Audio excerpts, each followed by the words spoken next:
Фильм Томның диванда ұйықтап жатқан сәтінен басталады. Ол оянған соң бөлмесінің терезесіне барады да біреудің көлігін ұрламақ болған ұрыны көреді. Том дереу төменге түсіп, оларға кетулерін талап етеді, бірақ ұрылар оны тыңдамайды да төбелес басталып кетеді. Том ұрыларды аяусыз соққыға жығып, егер оларды тағы да осы жерден көрсе, өлтіретінін айтып қорқытады да өзі қашып кетеді. Алайда келесі күні Томның бірнеше жазықсыз жігітті аяусыз соққыға жыққаны туралы жаңалық тарайды. Бұл оқиғадан кейін бақ оны және оның бүкіл департаментін нысанаға алады. Департамент Том үшін алаңдап, оны терапия алу үшін психологқа жібереді. Бірақ Том психологқа да дөрекілік танытып, оның алдында темекі шеге бастайды. Маман оны тоқтатпақ болғанда, Том оны қорқытуды жалғастырып, бөлімшеге оралады. Содан кейін біз полиция қызметкері Элизабетті көреміз. Ол Томға келіп, ұзақ уақыт бойы есірткі сатушыларға қарсы миссияда жасырын жұмыс істегенін айтады. Оларға өзінің солардың бірі екенін дәлелдеу үшін жасырын түрде есірткі қабылдауға мәжбүр болғанын баяндайды. Элизабет есірткіге тәуелді болып қалғанын, ал қайтып оралғаннан кейін оңалту орталығына жіберілгенін айтады. Оңалтудан оралған соң ол қайтадан сынақ тапсырады, бірақ сержанттық сынақтан өте алмайды. Сол себепті полиция қызметкері лауазымына төмендетілген. Том оны жұбатуға тырысады, бірақ Элизабеттің көңіл күйі түсіп кеткен. Кейінірек Том өзімен бірге жұмыс істейтін бас инспектор Брукске барады. Оның әйелі жақында қайтыс болған еді. Олар оның денесін көруге барғанда, Брукс қатты ашуланып, Том оны барға алып кетеді. Олар ішіп отырғанда, Том оның көңілін көтеруге тырысады, және бұл әрекеті белгілі бір дәрежеде сәтті болады. Келесі көріністе біз көшеде келе жатқан әйел полиция қызметкерін көреміз. Ол келе жатқанда, капюшон киген ер адам оның алдынан шығып, оны атып кетеді. Том бұл туралы біліп, қылмыс орнына жетеді. Барлығы одан Брукс туралы сұрайды, бірақ ол сүйікті әйелінің қазасынан кейін әлі де қайғырып жүргенін, сондықтан біраз уақыт жұмыс істемейтінін айтады. Алайда полиция қызметкерінің өлімі жайдан жай қалатын іс емес, сондықтан олар Брукстың орнына уақытша инспектор шақырады. Ол адамның есімі Партер, бірақ басқалар оны қолдамайды және оның басшылығымен жұмыс істегісі келмейді, себебі Партердің гей екендігі туралы қауесет тараған. Осыған қарамастан, басшылық оларға Партердің қол астында жұмыс істейтінін қатаң түрде ескертеді, сондықтан олардың басқа амалы қалмайды. Партер күтпеген жерден өзіне одақтас табады, ол дөрекі, импульсивті және зорлық-зомбылық оқиғалармен танымал сержант Том еді. Тергеу жүріп жатқанда Элизабетке досы, Металл лақап аты бар жас банда мүшесі келеді. Ол өз бандасының біреуді өлтіріп қойғанынан қорқады. Элизабет жағдайды тексеретініне уәде береді. Ол жігітке бұл оның соңғы рет көмектесу екенін, егер адам өлген болса, ол қаладан кетуі керектігін, ал егер тірі болса, бандадан кетуі тиіс екенін айтады. Содан кейін ол Томға барады, ал Том бүкіл оқиғаны тыңдағаннан кейін Крейтпен кездесуін сұрайды. Элизабет тергеуші инспектор Стокқа хабарласады, ол егер Элизабет онымен кездесуге барса, көмектесуге келіседі. Содан кейін біз Барри есімді жігіттен қоңырау алған журналисті көреміз. Ол полиция қызметкерін атқан өз екенін айтып, жұмысының әлі аяқталмағанын, алдағы күндері басқа полиция қызметкерлерін нысанаға алатынын қосады. Ол сөйлеп тұрғанда, жанына тағы бір полиция қызметкері жақындайды, ол оны да атып тастайды. Содан кейін Барри журналистке өзінің тізімінде тағы 8 полиция қызметкері бар екенін айтып, телефонды қоя салады. Жаңалық тез тарап, Партер Томға келіп, оның шынымен де адамдар сипаттағандай адам ба, жоқ па екенін сұрайды. Әңгімелесу барысында Том Партердің ол туралы көп нәрсе білетінін түсінеді. Дәл осы кезде олар тағы бір полиция қызметкерінің атылғанын естіп, қаладағы барлық қылмыскерлерді тұтқындай бастайды. Олар барлық тыңшыларына хабарласып, бұрынғыдан да белсенді болуды бұйырады. Том қаладағы информаторларының бірі Раднорға барады. Раднор Том мен Партерді жақында полиция итін жаттығу үшін өртеп жібердім деп мақтанған Берковиц есімді адамға бағыттайды. Том мен Партер Барридің пәтеріне барғанымен, оған қарсы бірден ешқандай дәлел таба алмайды. Барри есікті ашқанда алдында полиция қызметкерлерін көреді. Бастапқыда ол сәл абдырап қалады, бірақ өте айлакер кісі өлтіруші болғандықтан сабыр сақтайды. Том Барриді 1 жыл бұрын бильярд залындағы төбелесте өзі соққыға жыққан адам екенін таниды да, Партермен бірге кетпес бұрын оны мазақтайды.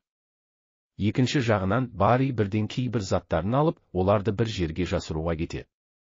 Алайда Томның информаторы оны аңдып, оның заттарын қайда жасырғанын біліп алады.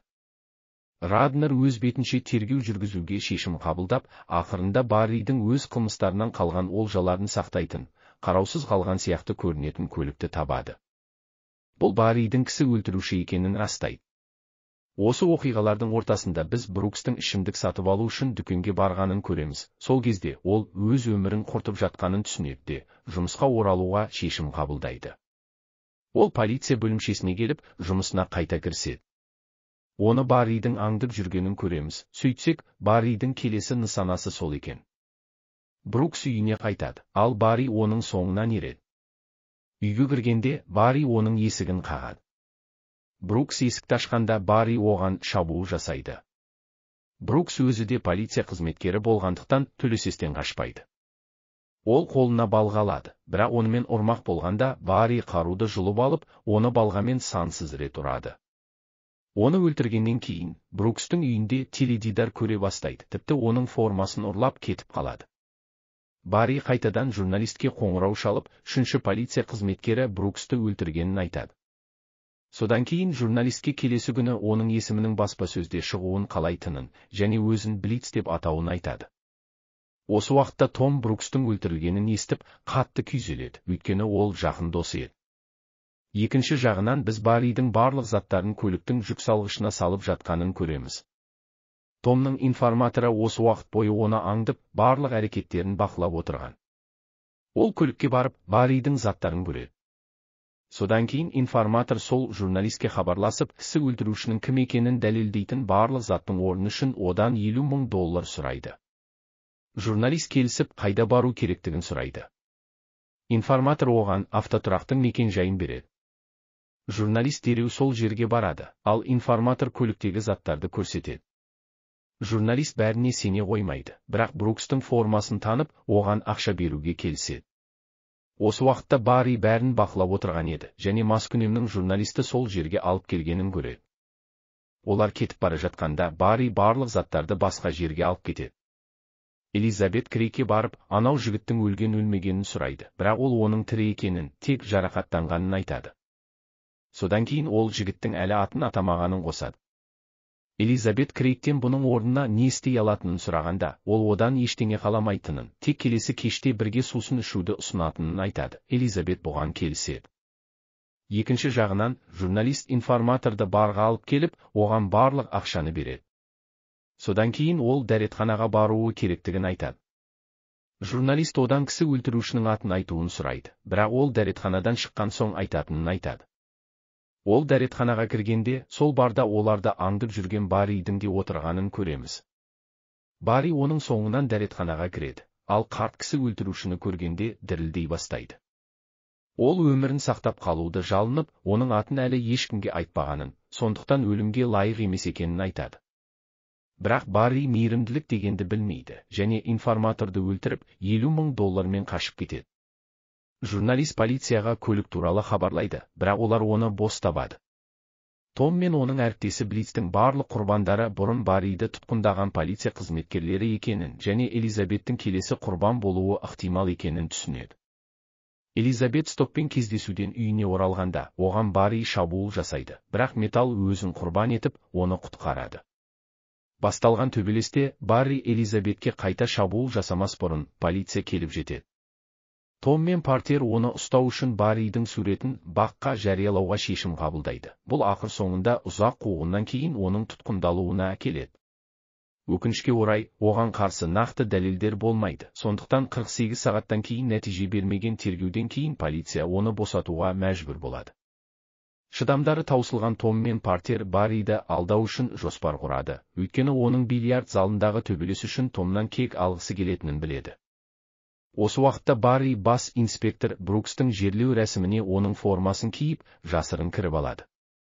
Рәсім кезінде Том кетіп қалады, ал Барри оның соңынан ереді. Том Барриді автотұрақтың төбесіне апарады, бірақ сол жерде Том мен Партердің жол бойында орын ауыстырғаны белгілі болады. Жасырынып тұрған Томнан күтпеген соққы алған Барри аяусыз таяқ жейді, қарусызданады. Том Барриді заңды түрде соттауға жеткілікті дәлел табалмайтындарын түсіндіреді. Сондықтан Том бұл жағдайдың өздеріне ыңғайлы екенін айтады. Барри полиция формасын киіп алған, ал Томда оның тапаншасы бар. Сондықтан олар оны өз қаруымен атып, Блицтің кезекті құрбаны сияқты көрсете алады. Осы оймен Том Барриді атып өлтіреді. Содан кейін Партер барлық дәлелдерден құтылады. Барри өлтірілгеннен кейін Том журналистке сабақ беруді шешеді. Ол өзіне және полицияға қарсы мақалалар жазған үшін оған иттерін айдап салады.